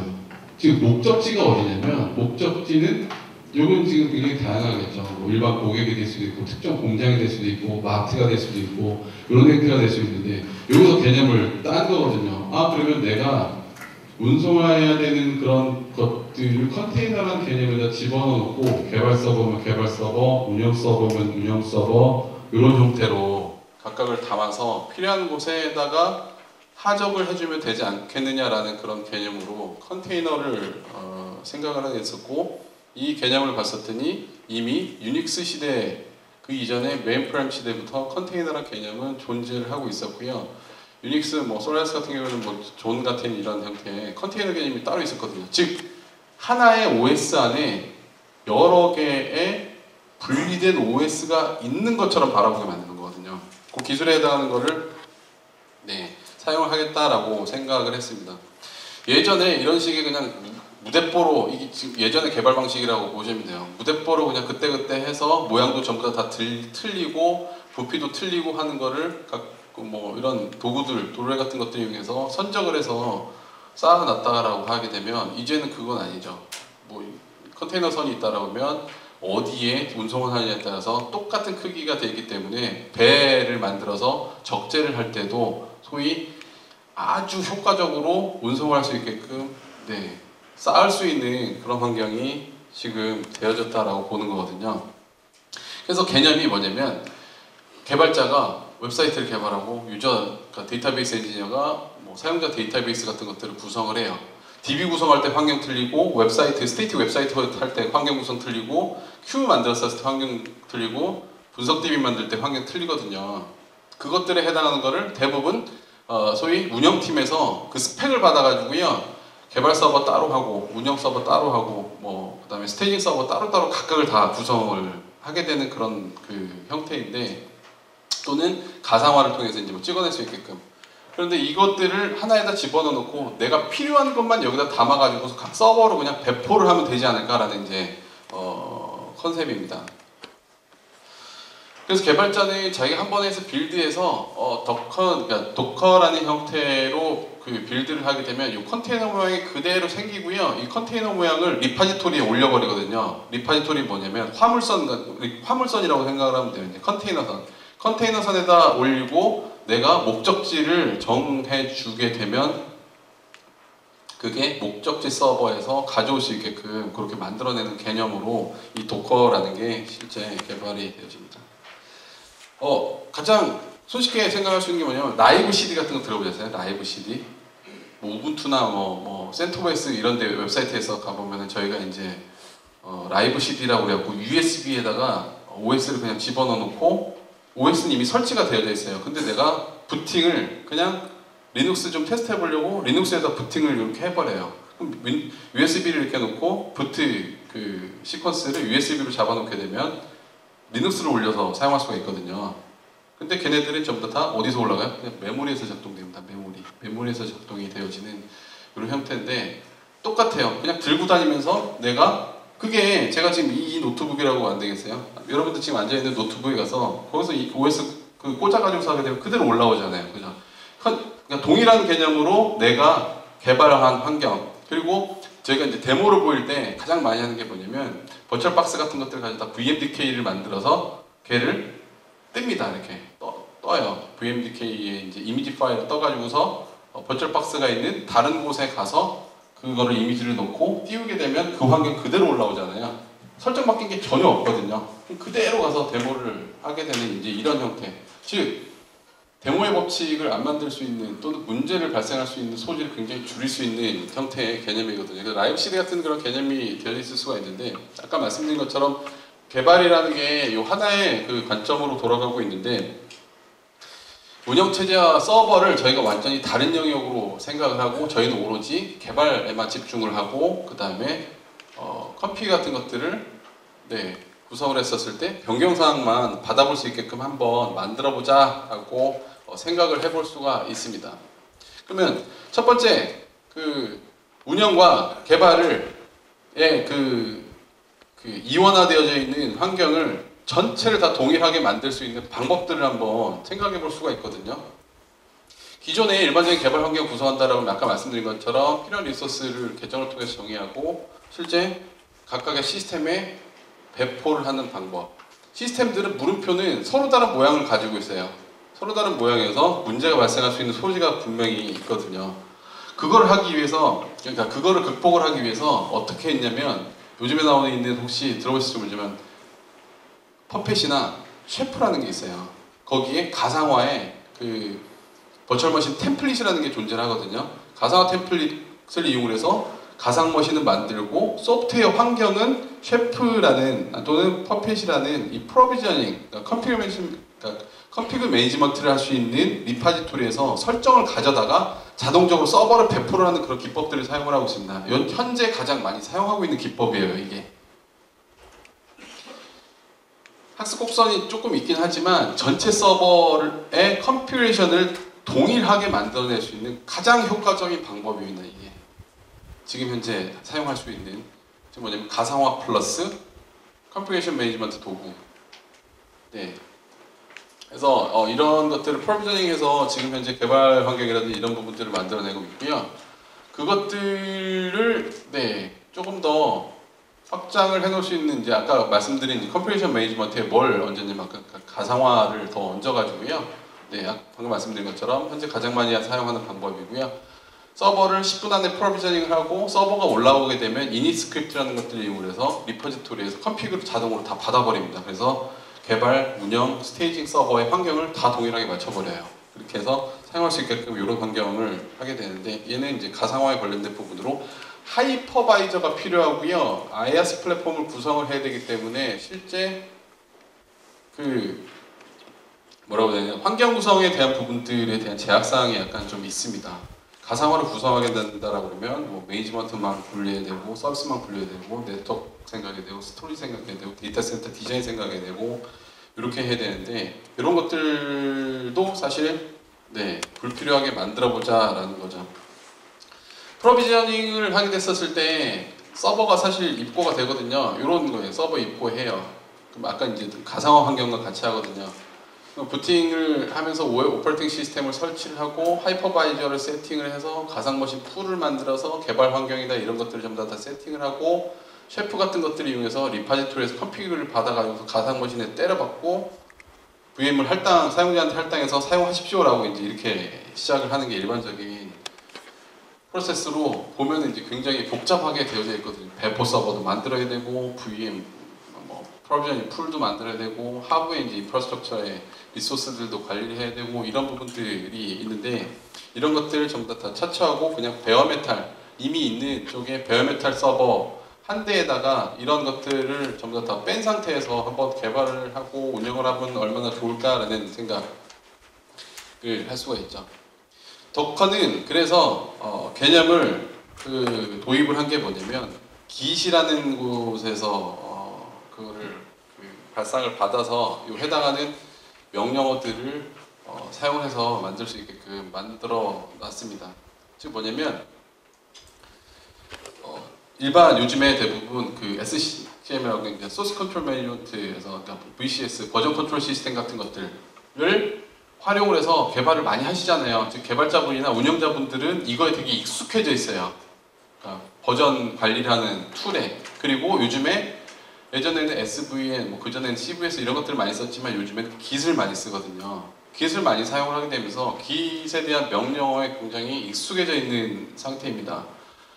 그래서 지금 Git처럼 내가 서버를 만들 때 필요한 컴퓨레이션들을 리파지토리라는 개념에다가 리파지토리는 반드시 필요하죠. 뭔가 구성을 할 때 리파지토리라는 곳에 올리고 내가 다른 서버에 가서 받을 수 있게끔 할 수 있거든요. 즉 뭐냐면 여러분들이 이클립스 환경을 개발해서 소스코드 임포트를 Git에다가 임포트를 해요.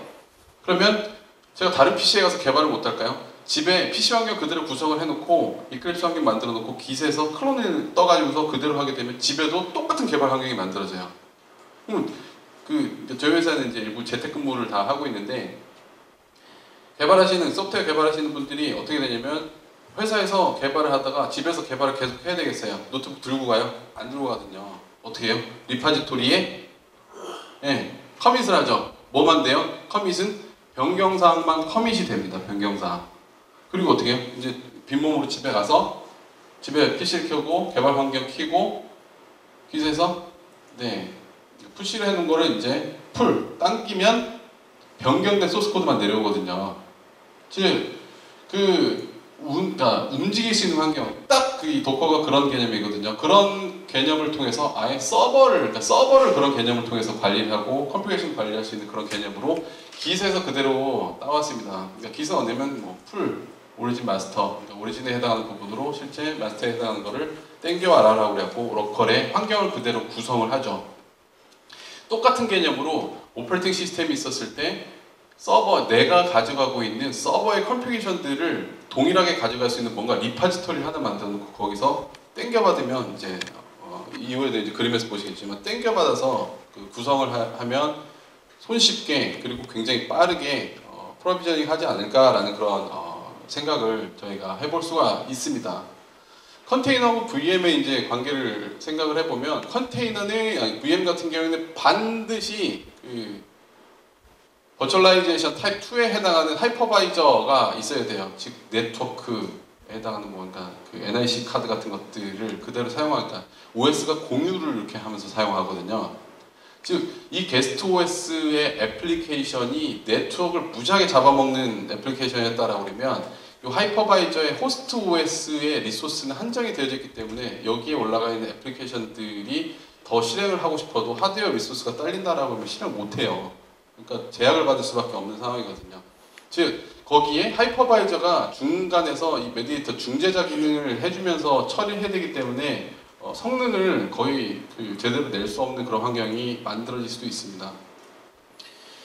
근데 이 도커 같은 경우에는 컨테이너라는 아까 그 C그룹스라는 이제 그런 기술을 이용해서 사용을 하게 되는데 컨테이너라는 개념을 이용을 하게 되는데 호스트 OS의 커널을 그냥 다이렉트로 실행을 해버려요. 그렇게 된다는 얘기는 CPU, 메모리, 뭐 네트워크 이런 것들을 그대로 1대1로 사용할 수 있다는 얘기거든요. 자원이 허용하는 한도 내에서. 그래서 이런 그리고 여기에 필요한 호스트 OS 위에 도커 레이어, 즉 도커의 명령을 이용해서 돌릴 수 있는 레이어 하나만 추가시키면 그 컨테이너 라이브러리를 사용을 할 수가 있는데 가장 큰 특징은 하이퍼바이저를 사용하지 않으면서 OS 커널을 다이렉트로 사용을 한다라는 특징을 가지고 있어서 퍼포먼스가 아까 많이 사용될 수가 많이 만들어낼 수 있다고 말씀드렸고요. 하이퍼바이저를 올리게 되면 기본적으로 먹는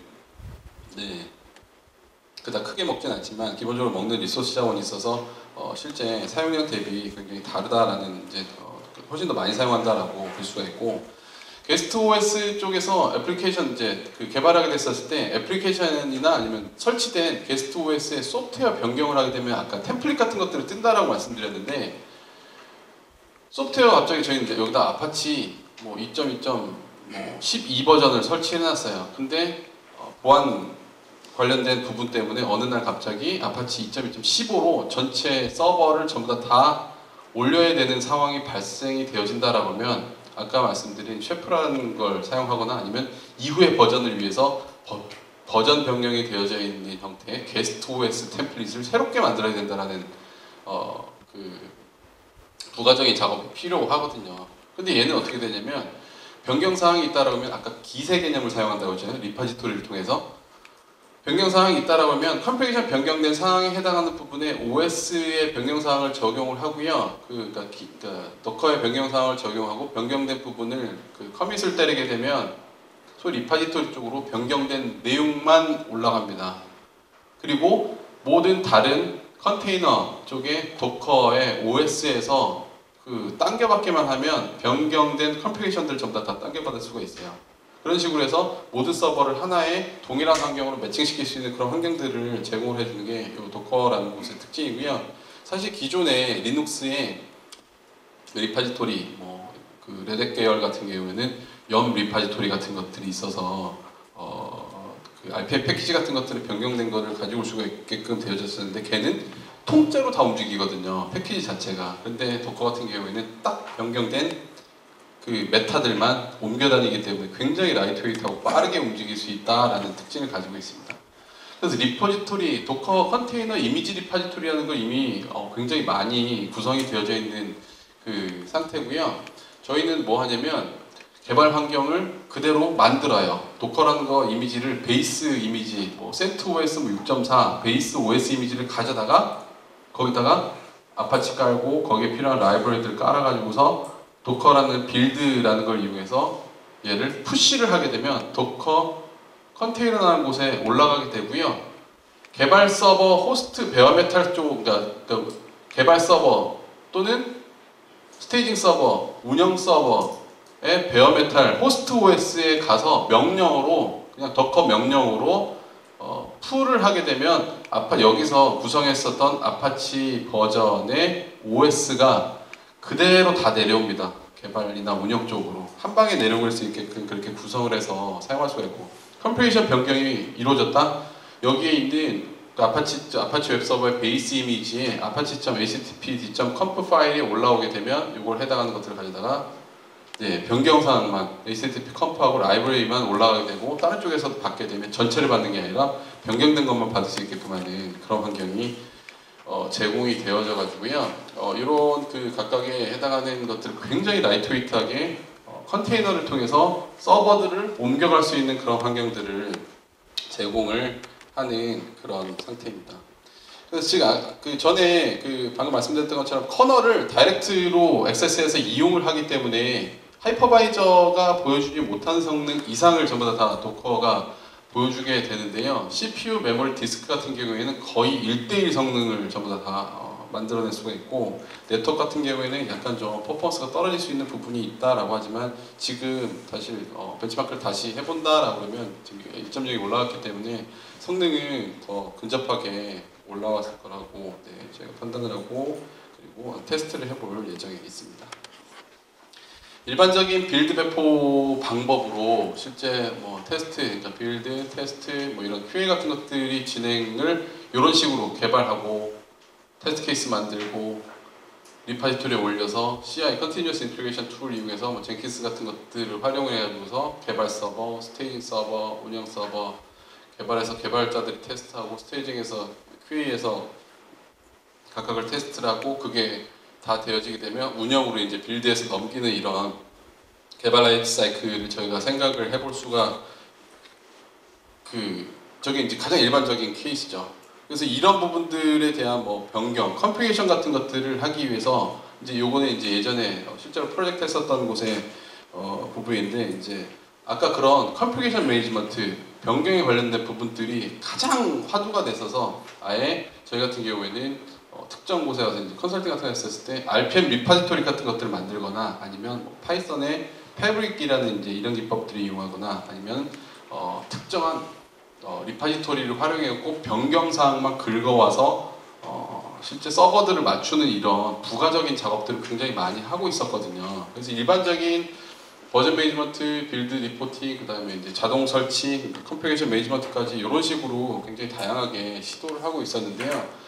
도커를 하게 되면 아까 변경 사항만 적용되어지기 때문에 굉장히 라이트웨이트하게 사용할 수가 있고, Git과 같은 개념으로 움직이기 때문에 내가 어디를 가서도 실제 베어메탈의 호스트 OS에 그냥 SSH를 접속해갖고 명령 하나만 때리면 내가 원하는 컨피그레이션, 즉 이미 다 빌드되어진 환경을 내려받을 수 있게끔 만들어내는 그런 환경 때문에 구조 자체가, 즉 개발하는 소프트웨어 개발 프로세스, 빌드, 디플로이 프로세스가 바뀝니다. 어떻게 바뀌냐면 개발하고 테스트하고 똑같아요. 개발 입장에서는 Git 리파지토리에다가 이러한 것들을 올리고, 실제 개발 서버에서 그 빌드, 다커 빌드라는 걸 이용해서 이미지를 생성을 하고요. 이미지를 리파지토리에, 그러니까 테스트를 한 결과를, 그러니까 테스트 플랫폼에 해당하는 영역, 그러니까 QA에 해당하는 영역의 컨테이너를 빌드를 해서 그대로 만들거든요. 그럼 QA에 해당하는 품질 관리 엔지니어들이 여기에 붙어서 테스트 컨테이너에 붙어서 테스트를 정상적으로 전부 다 해요. 그럼 그게 완벽하게 그 이슈 없이 완전히 전부 다 구성이 되어지고 테스트가 끝났다라고 하면, 보통 일반적인 케이스에 뭐 자바다라고 하면 웹 애플리케이션, 뭐 와르 파일이나 아니면 EAR 파일 같은 것들을 운영 서버의 환경으로 그 해당하는 그 파일만 옮겨가지고서 디플로이해서 다시 올리게 되거든요. 근데 얘는 어떻게 하냐면 여기 테스트 컨테이너에 있었던 뭐 JVM 환경, 그 다음에 미들웨어 환경, 그 다음에 디플로이 되어진 애플리케이션 환경을 그대로 빌드해가지고요. 이미지를 만들어서 통째로 그냥 더커 그쪽에 있는 리파지토리에 올려버리게 되고요. 이것들을 구성을 해서 서버에 사용을 해야 된다라고 하게 되면 네, 여기서는 변경된 WAR 파일, EAR 파일을 가져다가 사용을 하는 게 아니라 이미지 자체를 통째로 내려받아 가지고서 구성을 해버려요. 그럼 어떻게 돼요? 실제 품질 쪽에서 테스트했던 이미지들이 전부 다 동일한 형태의 환경으로 내려오기 때문에 일관성이 그대로 유지가 되어지고요. 문제가 발생할 수 있는 형태가 없어지게 됩니다. 그러면 어떻게 돼요? 스테이징 서버 없어도 돼요, 사실. 네, 여기서 전부 다 끝낼 수가 있기 때문에 이런 형태의 이제 개발 프로세스를 하게 되고 개발 쪽에서 뭔가 시스템 프로퍼티가 바뀌어가지고 테스트가 변경이 되었다라고 그러면 이 테스팅 컨테이너에서는 여기서 변경됐었던 것을 그대로 가져다가 테스트 컨테이너에다 적용을 하고 푸시를 하게 되면 전체 이미지가 빌드돼서 푸시가 되는 게 아니라 변경된 시스템 프로퍼티만 해서 올라가게 되고요. 여기서 서버가 구성되어 있었던 곳에서 풀을 받게 되면 변경된 컴퓨테이션만 그냥 내려오게 돼요. 그럼 다시 다 동일하게 맞춰지게 되겠죠. 이 프로세스 자체가 완전히 변화가 되어지는 그런 형태를 취하고 있는 게 이 다커에 해당하는 가장 큰 장점일 수가 있고요. 깃을 사용해 보시고 OS에 대해서 조금의 그 지식만 있으시다라면 이 도커를 활용해 가지고서 굉장히 다양한 작업들을 아주 손쉽게 할 수 있는 그런 네, 환경을 만드실 수가 있을 것 같습니다. 대신에 이제 이런 것들을 쓰게 됐었을 때 프로세스 자체가 바뀌기 때문에 기존에 있었던 프로세스를 전반적으로 변경을 시키고 운영 환경에 대한 부분들을 변화시켜야 된다라는 그런 약간 좀 제약사항이라고 할 수 있는 그런 부분들이 있을 수가 있습니다. 요약을 드리면 플랫폼 애저 서비스의 파스에 해당하는 부분하고 그다음에 도커라는 것도 이제 동일한 개념에서 출발해서 이런 그 개발과 운영 프로세스에 대한 부분들을 일치시키기 위한 이제 데브옵스의 일환으로 요즘에 많이 사용이 되고 있다라고 간략하게 요약을 해드릴 수가 있고요. 가상화를 이용해서 현재 클라우드 플랫폼을 만들고 많이 이런 것들을 그 엔터프라이즈 고객들이 뭐 프라이빗하게 또는 퍼블릭하게 사용을 하고 있지만 여전히 개발 운영 프로세스에 해당하는 부분들에 대한 약점은 있기 때문에 이러한 굉장히 라이트웨이트하게 움직일 수 있는 컨테이너 기술이 요즘에 갑자기 이제 화두가 되어져서 시도를 하려고 커뮤니티 쪽에서도 이제 반응을 보면 알 수 있거든요. 시도를 하려고 하는 그런 부분이 있습니다. 그리고 이 파스도 실제 가상화 플랫폼에 해당하는 영역들이 필요하기 때문에 아예 베어메탈 리눅스, 호스트 OS를 그냥 다이렉트로 쪼개가지고 사용할 수 있는 방법들을 저희가 활용을 할 수 있기 때문에 이 도커라는 기술이 그래서 현재 각광을 받고 있고 사용하기 쉽고 편리하고 그 다음에 한 번 설정으로 굉장히 다양한 서비스들을 만들어낼 수 있어서 그래서 다커라는 게 지금 화두가 되어서 분명히 한번 테스트해 보시고 돌려보시는 게 제가 보기에는 좋을 것 같고요. 가장 큰 차이점은 가상 멋인데 컨테이너거든요.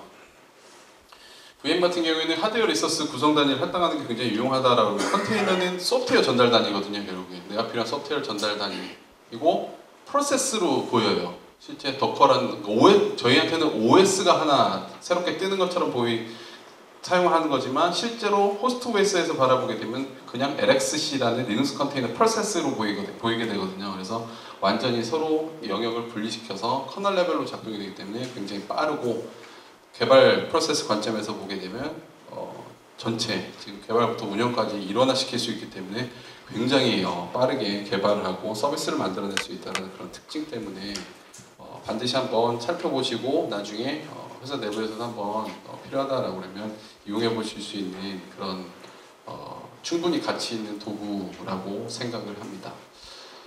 그래서 오늘 제가 발표한 부분이 여기까지고요.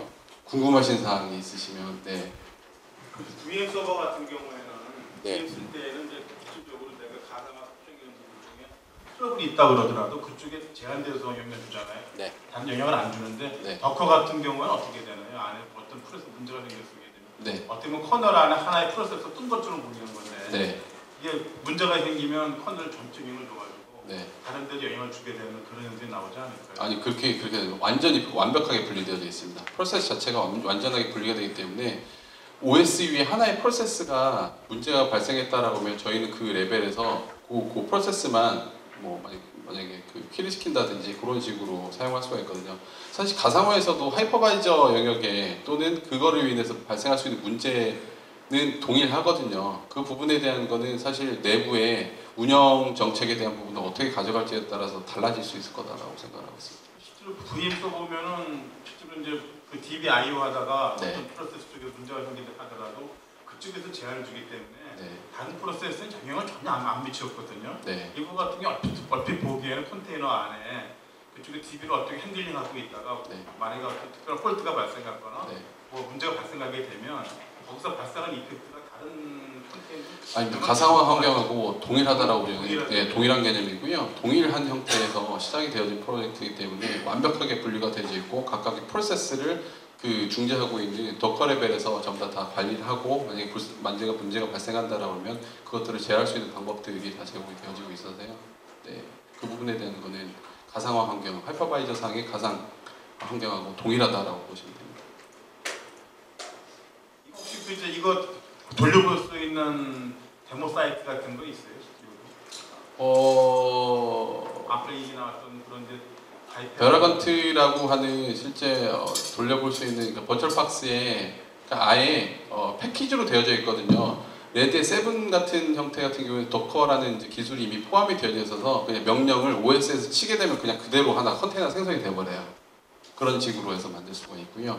docker.io라는 곳이 있는데요. 거기서 만약에 버추얼박스에 리눅스를 하나 설치를 하시잖아요.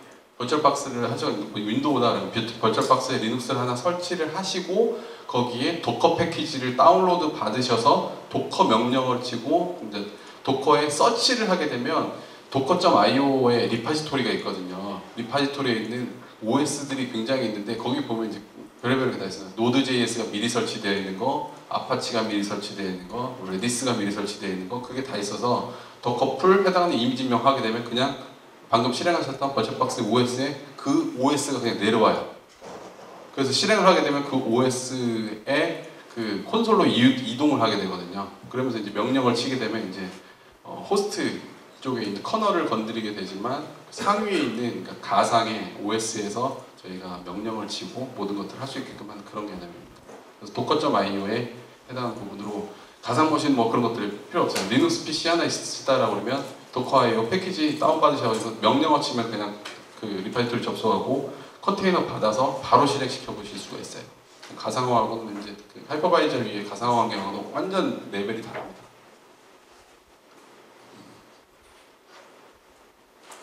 네, 완전히 그 해보시면 어떻게 이렇게 작동을 할지라는 생각이 들 거예요. 파일 시스템을 그러니까 좀 기술적인 얘기인데 그러면 그거거든요. 내가 작성한 파일이 어떻게 저장이 되는지 이런 것들이 아까 라이브 CD 같은 경우에는 메모리에 올라가기 때문에 내가 파일을 라이팅을 한다라고도 CD 빼고 부팅 안 해버리면 USB에는 내가 변경한 파일이 없거든요. 그런 것들 해결하기 위해서 이제 뭐 AUFS 이제 뭐 유니온 파일 시스템 같은 것들을 이용해서 그런 것들을 저장을 해서 리파지토리에 올리는 기술 뭐 이런 것들을 보게 되면 굉장히 약간 좀 색다른 개념으로 다가오실 거예요. 질문이 없으시면 바램은 꼭 한 번씩 해보시고 어떻게 적용할 수 있는지를 한번 고민을 해보셨으면 좋겠고요. 이건 반드시 화두고 모든 기업들이 이렇게 가려고 노력을 시도를 할 겁니다. 분명히. 왜냐면 구글이 그렇게 했고 대부분 다 따라가려고 하고 있기 때문에 그러니까 대량 인프라 기술에 대한 부분들을 가장 쉽게 핸들링할 수 있는 영역으로 그리고 아파치 메소스라는 게 있습니다. 클러스터 매니저 기술인데요. 다커라는 그 어마어마한 뭐 수백 개, 수천 개 노드를 한 방에 관리할 수 있게끔 해주는 그런 아파치 프로젝트가 또 있거든요. 그래서 그런 것들을 이용해서 조합을 하게 된다고 하면 뭐 빅데이터 플랫폼을 가져다가 이것들을 가져다 런타임시에 확 올려가지고서 쓰고 다시 해제시켜버리고 하는 이런 것들을 그냥 프라이빗하게 다 구축해 주실 수 있어요. 그래서 활용할 수 있는 영역은 무궁무진하기 때문에 마지막 요약드리면 한번 해보시고 나중에 또 궁금하신 거 있으시면 여기 맨 앞장에 나와 있었던 곳으로 메일을 주시면 저희가 실제 답변을 해드리도록 하겠습니다. 오늘 들어주셔서 감사합니다.